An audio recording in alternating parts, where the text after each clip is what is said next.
Donc, on avait commencé avec l'Assemblée Générale du groupe Casino, qui est la dernière Assemblée Générale à laquelle on a participé.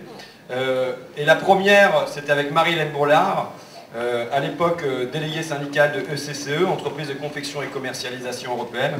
Je me souviens de ce moment où j'avais moins l'habitude d'intervenir en Assemblée Générale. D'ailleurs, je n'étais quasiment pas intervenu dans ce truc-là. C'était très grand, il y avait bien 2-3 000 petits actionnaires. Et il y avait eu ce moment de doute, puisqu'on ne nous passait pas le micro, on ne nous passait pas la parole, où je commençais à dire à Marie-Hélène, écoute Marie-Hélène, on irait voir Bernard Arnault après, pendant le cocktail. Et elle avait été la locomotive, elle a dit non, moi il y a 147 salariés qui attendent dehors, on y va, et moi je vais le prendre en face. Donc je ne sais pas trop qui tu as choisi aujourd'hui, Marie-Hélène, comme rapace. Bravo. Alors aujourd'hui j'ai choisi Bernard Arnault, qui est devenu l'homme le plus riche de France. Alors Bernard Arnault, en 20 ans, a créé avec Louis Vuitton, Moët et Hennessy le groupe LVMH, mondial du luxe. C'est une des plus belles affaires de la planète. Cette nébuleuse a réalisé l'année dernière 15 millions d'euros de chiffre d'affaires. Le bénéfice net a bondi de 30 euros pour atteindre 1,9 milliard d'euros, soit une rentabilité de 13%. C'est vraiment un pactole de quelques 20 milliards d'euros. Hein, et Bernard Arnault représente 23 milliards d'euros. Vous voyez quand même. Hein. Qu'est-ce que vous fabriquiez? Alors à ECCE, on fabriquait des costumes de haute gamme, masculins.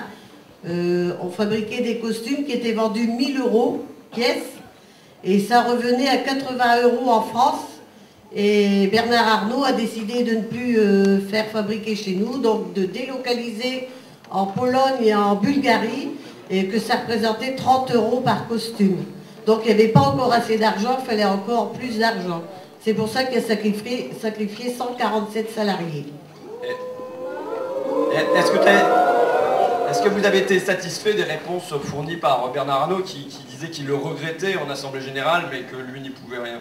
Non, on n'était pas satisfait de ce qu'il répondait, il s'en foutait pas mal de nous. Tout ce qu'il voulait, c'est parler de ses dividendes, c'est tout. Et alors, comment ça s'est réglé, votre histoire? Bon, on s'est battu, on n'est pas resté quand même les mains dans les poches. On s'est battu et bon, il y a quand même eu des dégâts. On a conservé quand même 66 emplois par rapport à cette action qu'on a eue envers MH, parce que ça ne lui a pas plu d'être devant lui. Hein, il a été vexé, monsieur. Donc on a discuté quand même après, on a conservé 66 emplois. Et que sont devenus les 80 autres? Ah ben, les 80 autres sont la plupart au chômage, en dépression, hein, aussi. Gérard expliquait la santé, nous les filles, elles n'ont plus la santé, elles font beaucoup de dépression. Et il y en a une trentaine qui ont retrouvé du travail, c'est tout. Et toi? Moi j'ai suivi une formation d'ambulancière et aujourd'hui je travaille pour un petit patron d'une société de 14 salariés. Dans quoi? Dans quel secteur? Je suis ambulancière, dans la santé. Et est-ce que tu n'as pas culpabilisé quand même après l'Assemblée Générale, parce que en 2007, Bernard Arnault était la première fortune de France, vous allez l'embêter, et en 2008, il passe deuxième fortune de France. Est-ce que ça t'a pas fait? Non, ça ne m'a pas culpabilisé du tout. Peut-être que ça a un rapport avec nous, hein. Mais enfin, il s'est rattrapé ici cette année, c'est la première fortune. Hein. Donc c'est ta suggestion?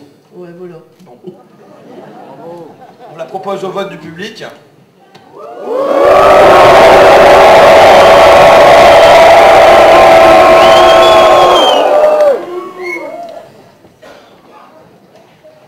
À voter. Alors, le résultat, donc...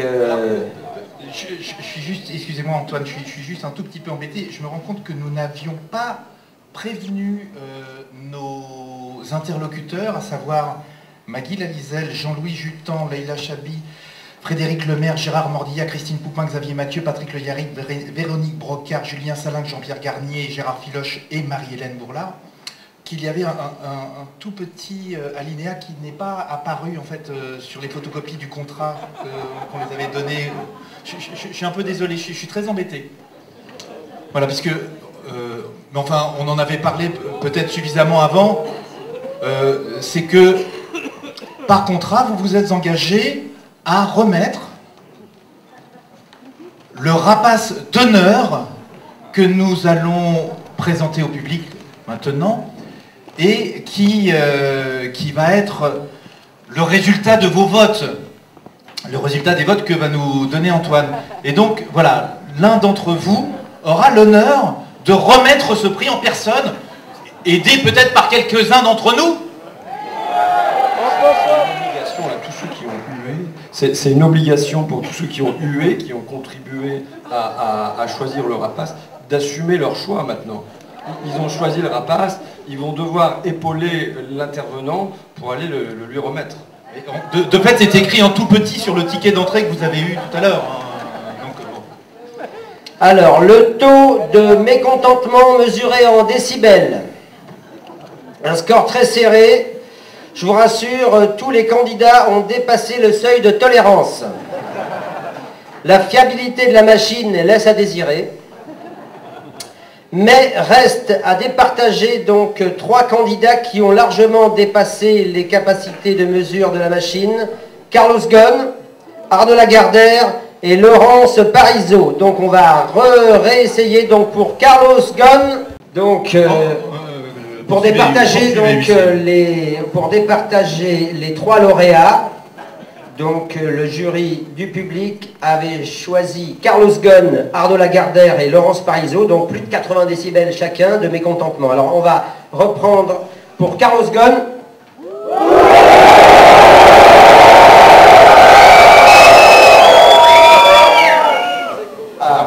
Et deuxième tour, Arnaud Lagardère.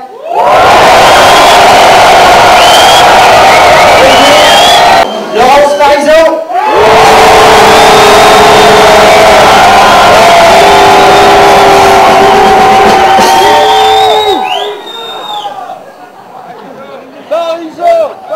C'est toi l'huissier, Antoine.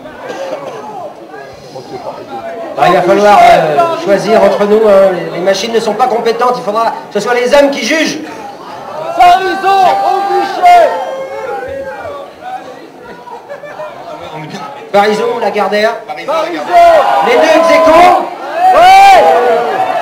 Attendez, ce qu'on va faire, c'est que chacun est obligé de huer le nom de son rapace en même temps, donc vous êtes déjà chacun obligé de faire un choix. C'est difficile les choix. Vous huez chacun en même temps le nom de votre rapace entre Ghosn, Lagardère et Parisot, et c'est celui qui est hué qui est le plus fort. Allez-y, 1, 2, 3. Mais viens Gérard, ne reste pas derrière, nous avons appris à te remettre. Que ça soit le représentant du Parti Socialiste qui décroche la palme ce soir. Toutes nos félicitations à Gérard Filoche.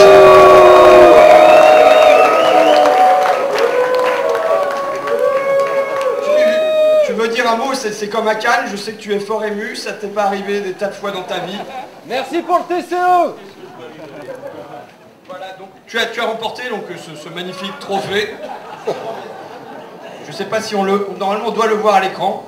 On y va ensemble pour lui remettre, c'est ça? Voilà. D'accord. On y va ensemble et on n'y va pas tout seul. On est bien.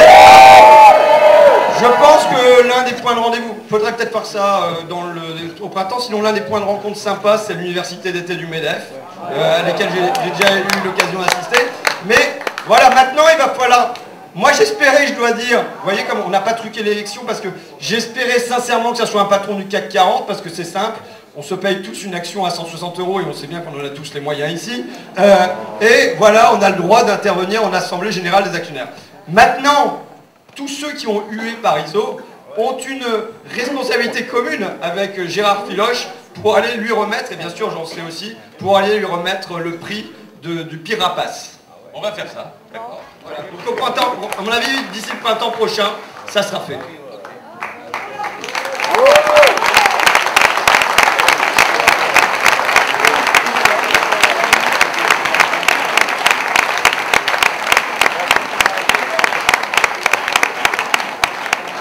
Le petit mot de la fin à Fakir, c'est toujours à la fin, c'est nous qu'on va gagner. Bon, on ne sait jamais quand, hein, c'est un peu long, mais bon. Je me souviens de Maurice Kriégel-Valrimont, qui est l'une de mes grandes rencontres effectuées grâce à Là-bas si j'y suis, l'un des libérateurs de Paris, qui disait que les vies militantes sont des vies riches. Et ben, je crois que ce soir, on a encore remporté une petite victoire contre le fatalisme, contre la résignation, comme le disait la Boétie, ou Ciné. Hein. Ils nous volent à genoux, mais nous sommes bien debout. Et il va falloir qu'on reste encore bien debout, ensemble, relativement unis. Vous avez vu qu'il y avait du monde d'un peu partout, d'un peu tous les courants de la gauche ce soir. Ensemble, relativement unis dans les mois qui viennent, parce que ça va tanguer. Et je pense qu'on va avoir d'autres occasions de se voir. Voilà, je vous remercie en tout cas. Et merci à nouveau à tous les intervenants qui sont venus, aux musiciens et ainsi de suite, à Marie-Hélène, à Xavier et ainsi de suite.